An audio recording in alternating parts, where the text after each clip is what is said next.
my name is Johnny Lawrence, performance and mindset coach, and welcome to Life Talk. Life Talk is a self-development show where every week I will talk to someone who's very knowledgeable and very passionate about a certain topic in the attempt to help you with your self-development. And this week I have Deborah Baker. Deborah is a lifestyle prep coach, health and fitness coach. We're unsure what to call you, Deborah. You're many things. How are you? I'm good, thanks. How are you? I'm really good, thank you. Yeah, I mean, so let's get straight to it. We haven't got very long, unfortunately. You believe in resistance training, am I right? I would say so, yeah. Yeah, because many people, for many reasons, have done all sorts of different types of exercises, cardiovascular, CrossFit, whatever. But fundamentally, for your clientele, am I right in thinking that you prescribe resistance training? Yes, so they have resistance training, and then in conjunction, obviously, with cardiovascular steps and stuff like that. So yeah, they get a nice thing, but they do predominantly do resistance-based training as well. Yeah. So every single one of them. Obviously, you know, I have a history with health and fitness coaching and all sorts of things. But for the people watching, explain why is resistance training so important? So, I mean, like you said this before, it's been done to death, you know, like the physiological adaptations and things that can sort of regress certain diseases like bone disease or osteoporosis, you know, strengthening around the joints and the structures, all types of stuff like that. But I think predominantly as well, it's just helping you be stronger. And especially, I would say, like as a woman in the fitness industry, people tend to just think that, you know, you're feeble, you can't pick things up. People offer to get things from you and you're just like, well, I don't really need you to do that because I do have muscle myself, and I'm strong enough to carry like a shopping bag or something. But I think it's more so for that as well. I think right now it's starting to click on in the industry like how important it is as well, not just for men to be strong and functional, but also for women to be strong and functional. So I think that's the aspect, and with myself and many other sort of like bodybuilding women or women that do any type of like resistance-based training want to put out there really that it's essential for everyone to do really. Because there's that myth. It's a myth that if a woman picks up a weight, she's going to get big and bulky. Now, personally, as someone that knows you very well, I find that offensive because I know how much hard work you put into looking the way you look, and the way you look is by choice. Am I right? Yeah, 100. I mean, it just makes me laugh and it baffles me. And you know, you follow me on Instagram. I'm sure people that watch this do as well. I put a post up saying that same sort of stuff, and it just where this thing's been conjured up from completely just baffles me because, you know, you're not going to pick up a weight and then you're going to morph into 8-time Olympian Ronnie Coleman. It just doesn't happen, you know. You've got to put in tons of work. You've got to eat in a big surplus, you know. You've got to train really hard, frequently, consistently for years on end, and, you know, with the vision of looking a certain way. So you're not just going to pick up that weight and sprout a muscle. And like, yeah, it's quite offensive. I'm sort of drawn back by like, you know, you don't do that. You know, even I think you said to me years ago, even to the point where you put on excessive amounts of weight, you have to put some type of conscious effort to do that, like you would with anything else. So where it's come from, I don't know, but yeah, you have to work hard. You have to work hard to look a certain way. Like I want to look this way. If you saw me years and years ago, I wanted to look that way. But I transitioned the way I want to think and the way I want to look. So yeah, it's completely down to choice. Talk about that work. What sort of work do you put into looking as great as you do? As in sort of like training, nutrition-wise, things like that. What's a day look like for you when it comes to that? So obviously I've started prep on Monday, so my routine's changed slightly. So now I'm doing cardio 5 times a week, 35 minutes fasted in the morning. I'm hitting 10,000 steps a day. I'm training 5 times a week, and sessions are between like an hour and a half each.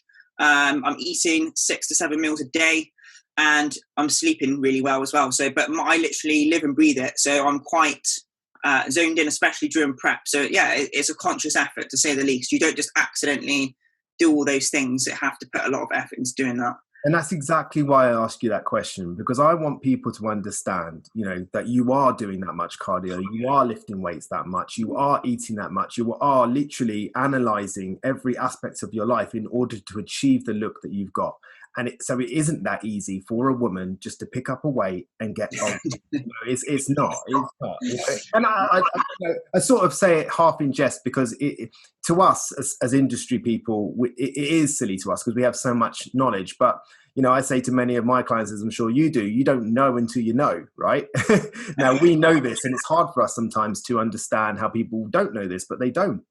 Still now I get clients of female clients of all varying ages that don't want to lift weights because they don't want to get bulky. So your lifestyle clients, the clients that aren't prepping for competition, what do their days generally look like? I suppose it's dependent on what they're trying to do. So it's all dependent on what they're doing, but I even have ones that have rheumatism. I've got ones that have got like hip replacements, ankle replacements, some that are excessively overweight, some that are excessively underweight. So I literally have this whole spectrum of different clients, and like you said, yes, what they're doing is varying to what what's capable of them as a person. But obviously at the minute we're in lockdown, so they're all bound to home and doing home workouts, but when they're in the gym and stuff and they're able to get more equipment, it's going to completely vary across the board really. But they're all doing resistance based training, they're all doing cardio, getting their steps in, so they're keeping themselves fit like all round really. They're not just doing one thing and that's it. We're sort of honing in on all aspects really, just to make sure that they improve and progress in the way they should. So as we're speaking about your female clients as such, what is the feedback that they give you of how resistance training has positively affected their life? Well, I would say one of the biggest things as well is when you see people do excessive amounts of cardio, they tend to, this is not me stereotyping because I've been there, you tend to have this almost like a skinny fat look, and you have no definition or there's nothing really there, but when you get like professional runners, they do a lot of their conditioning, their strength conditioning alongside of it. But their feedback from me is obviously they did excessive amounts of cardio, didn't eat enough. Now they're eating sufficient amounts. They're doing their resistance training, they're doing their cardio, but they're finding more shape to their physique. They're feeling better about themselves, more confident. Clothes are fitting better, and like I said, they've got the nicer shape for them to actually look and feel good. And then that obviously has that impact on their mental health as well. So they're then looking good and feeling good, and it's like that constant loop of like a nice feeling, like no one wants to feel like crap. No one wants to look at themselves and think, I hate the way I look. So it's not just the aesthetic part of it, it's also like the mental stimulation they get from it as well. One of the things you said there that I'm really interested in is eating the sufficient amount, because that's complicated, isn't it? Because a lot of people, you hear it all the time now, if you want to lose weight, be in a calorie deficit. But it is that simple, but it's not quite that simple, is it? Eating the right amount of food is imperative to your progress, and will decide whether or not you achieve your goal. What did you mean when you said that? So normally with lifestyle clients, even competitive clients, they come to me and they're not eating enough.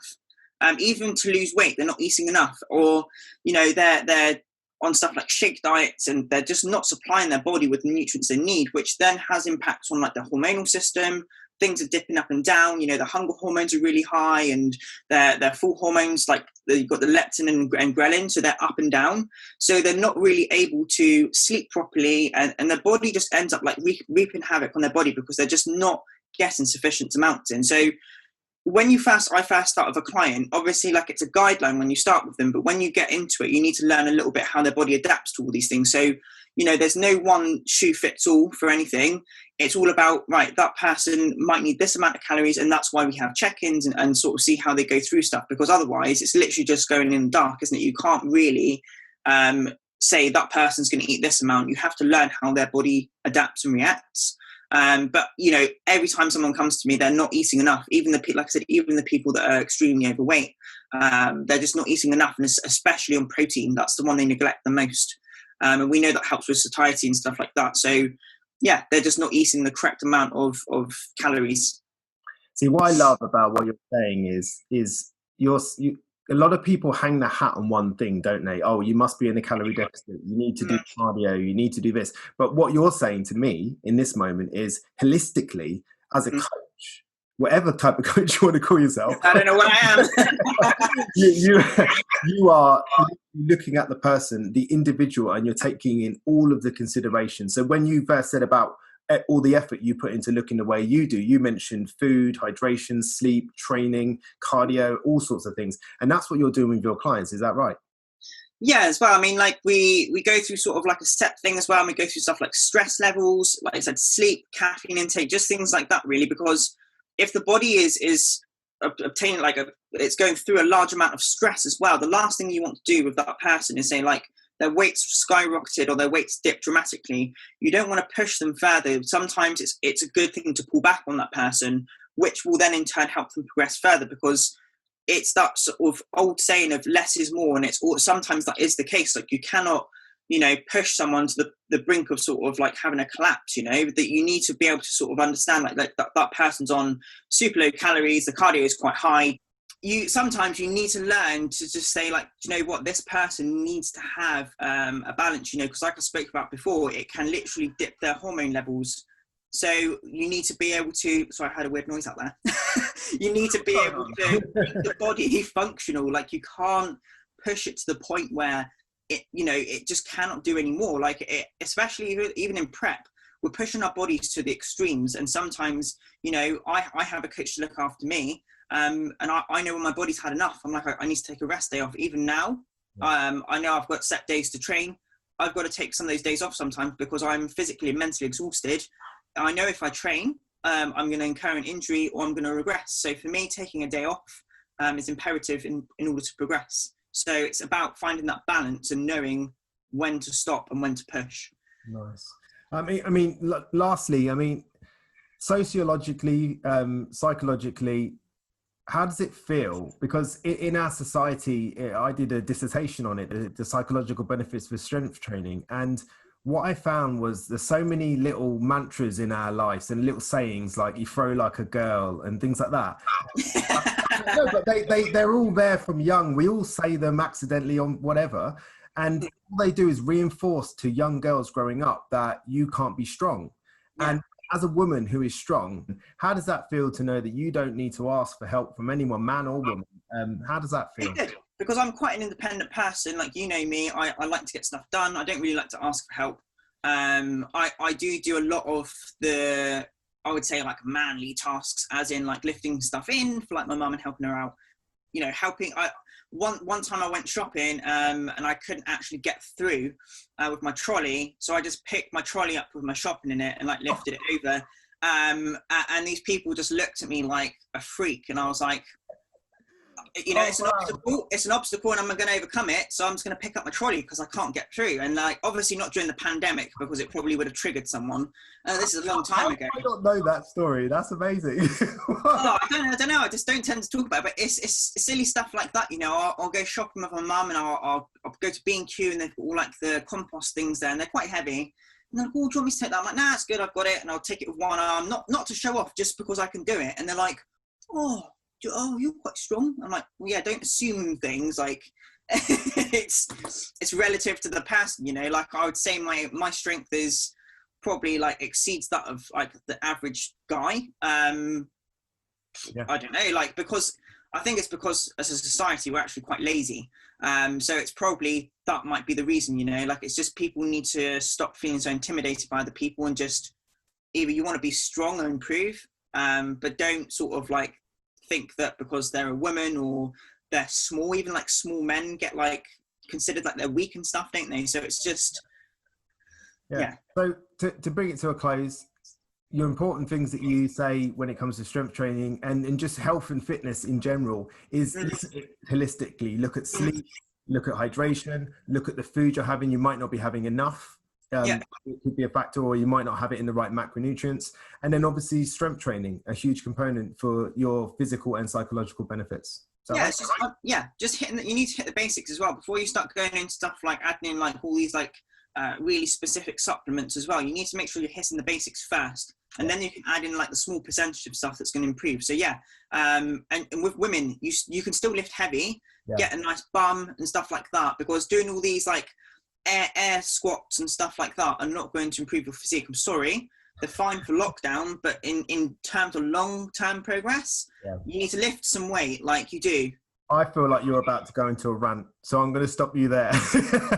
That's a sign off though, but that's what girls need to do really, and women in general. Well, Debs, thank you very much for your time, and you're welcome. With you. All right. See you soon. Yeah. See you later. Bye.